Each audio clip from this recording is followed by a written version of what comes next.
Šiandien Panevėžio miesto žiniose matysite.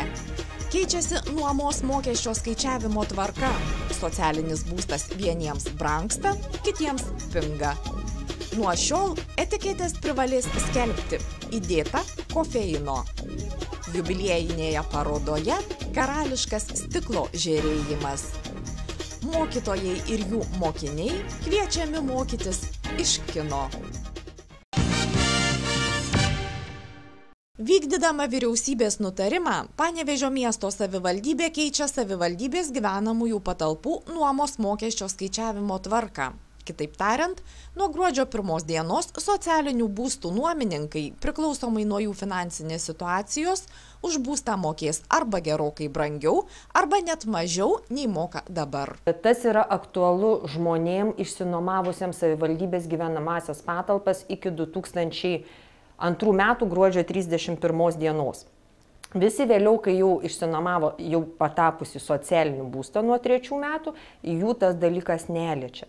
Tai tie žmonės, kurie iki 2002 gruodžio 31 išsinuomavo gyvenamąsias patalpas, privalo, jeigu jie nori, kad sumažėtų mokestis nuo gruodžio 1, jie turi pateikti savivaldybei prašymą bei pajamų ir turto deklaraciją užpildytą mokesčių inspekcijoje, kur mes tada žiūrėsime, ar tos žmonių pajamos ir turtas neviršyje vyriausybės nustatyta tvarka tam tikrų dydžių. Jeigu neviršyje, tada mes mokestį mažinsime. Žmonių, kurie spalį kartu su butų ūkio ar būsto sąskaitomis gavo ir informacinius pranešimus apie pasikeitusią nuomos skaičiavimo tvarką, ekonomikos ir turto valdymo skyriaus vyresnioji specialistė prašo nepanikuoti, o pabaigti laukti lapkričio ir už 12 pastarųjų mėnesių deklaruoti turtą bei pajamas. Vadinasi, lapkričio mėnesį žmonės susirenka pažymas iš įvairių įstaigų, tarkim, atlyginimo pažymos iš darboviečių, sodros, socialinio. Tai, ką jie gavo už 12 paskutinių mėnesių, nuo praeitų metų lapkričio 1 iki šių metų spalio 31, su tom pažymom keliauja į mokesčių inspekciją, deklaruoja pajamas ir sugrįžta pas mus rašyti prašymą. Yra labai svarbu, kad susitvarkytų visi asmenys, kurie yra deklaravę gyvenamąją vietą tame būste. Tarkim, bute gyvena 4 suaugę žmonės, vadinasi 4 suaugę žmonės ir turi pateikti deklaracijas. Jeigu pajamų ir turto riba bus mažesnė negu yra nustatyta vyriausybės, mokestis bus mažintas ir bus pritaikytas 0,4 mažinantis tas koeficientas. Turintieji daugiau pajamų ir turto, viršijančio vyriausybės patvirtintus dydžius, anot specialistų, gali nesitvarkyti jokių dokumentų. Tiesiog jau nuo gruodžio jie gaus panašiai 50% didesnės sąskaitas. Na, o reikiamus dokumentus pateikusiems ir nurodytas sąlygas atitinkantiems nuomininkams, nuomos mokestį mažinantis koeficientas bus taikomas nuo gruodžio ir galios 1 metus. Maisto papildus notifikuojanti valstybinė visuomenės sveikatos priežiūros tarnyba prie Sveikatos apsaugos ministerijos informavo, jog nuo šių metų lapkričio 1 dienos maisto papildų etiketėje turės būti žymima, kad papilde įdėta kofeino.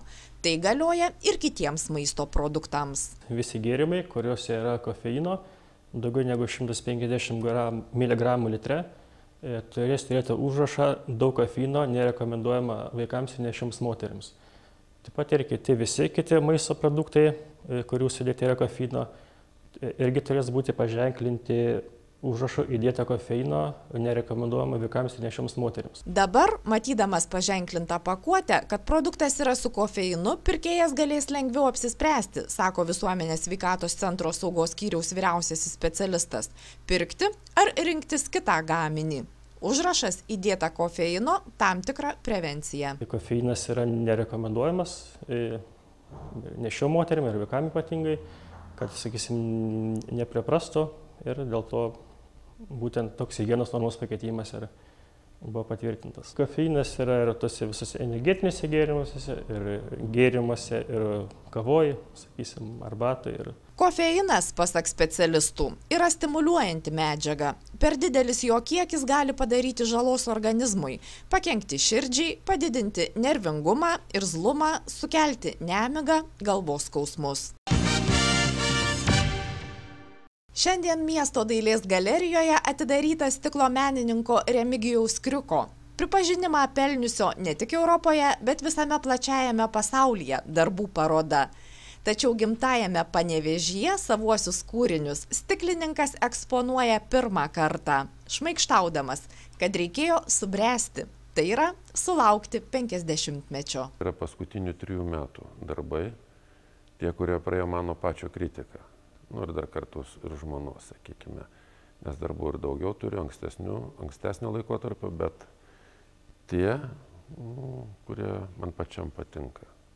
Ir noriu pristatyti, aišku, vairus, nes aš mėgstu ir kelias technologijas stiklo. Ir toks įsireiškimas karštas stiklas, tai kai dirbi prie krosnės, jis galutinai gimsta praktiškai prie krosnės, lydimo krosnės stiklo, o kiti yra, kur dar žaidi savo, tai yra ilgiau prie šlifavimo, pjaustymo, klijavimo darbų, tas kūrinys gimsta jau galutinai. Remigijus Kriukas yra sukūręs ne 100 autorinių darbų. Daugumą jų įsigijo meno galerijos muziejai.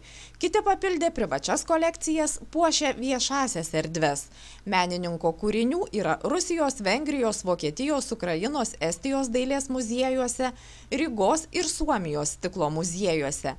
Nes stikle, anot Remigijaus Kriuko, telpa visa, kas svarbiausia – gyvenimas ir meilė. Tai yra pati geriausia medžiaga meno kūriniam kurti. Aš taip juokauju, kiekvienas, aišku, dalininkas gyrė savo, bet jinant tiek kaprizinga ir sudėtinga ir ta medžiaga tokia, kaip sakyti, visokių niuansų pateikia, bet dėl to ir įdomu, kad kaip visi sako, pusę gyvenimo gyvenau 50 metų, dar per tą likusį 50 turėsiu ką veikti. Ir dar iki savo mirties neperprasiu galutinai stiklo, nes tai paslaptingiausia medžiaga, nes, kaip sakykime, čia yra ir menas kartu ir technologija.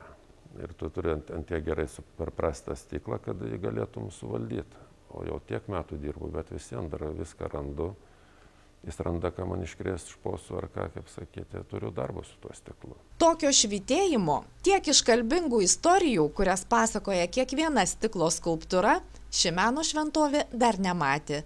O iki lapkričio 20-osios, kol bus eksponuojama paroda, laukiami visi, panorę įspūdingo reginio akims ir trokštantis kartu su stiklo virtuozu pasidžiaugti neįtikėtiną šio sėkme. Ir dar turiu žmona stiklo dailininkė, tai kaip sakyti, visą komplektą, ką įmanoma daugiausia turėti stikle. Aišku, yra ir džiaugsmas, kartais ir rūpesčių.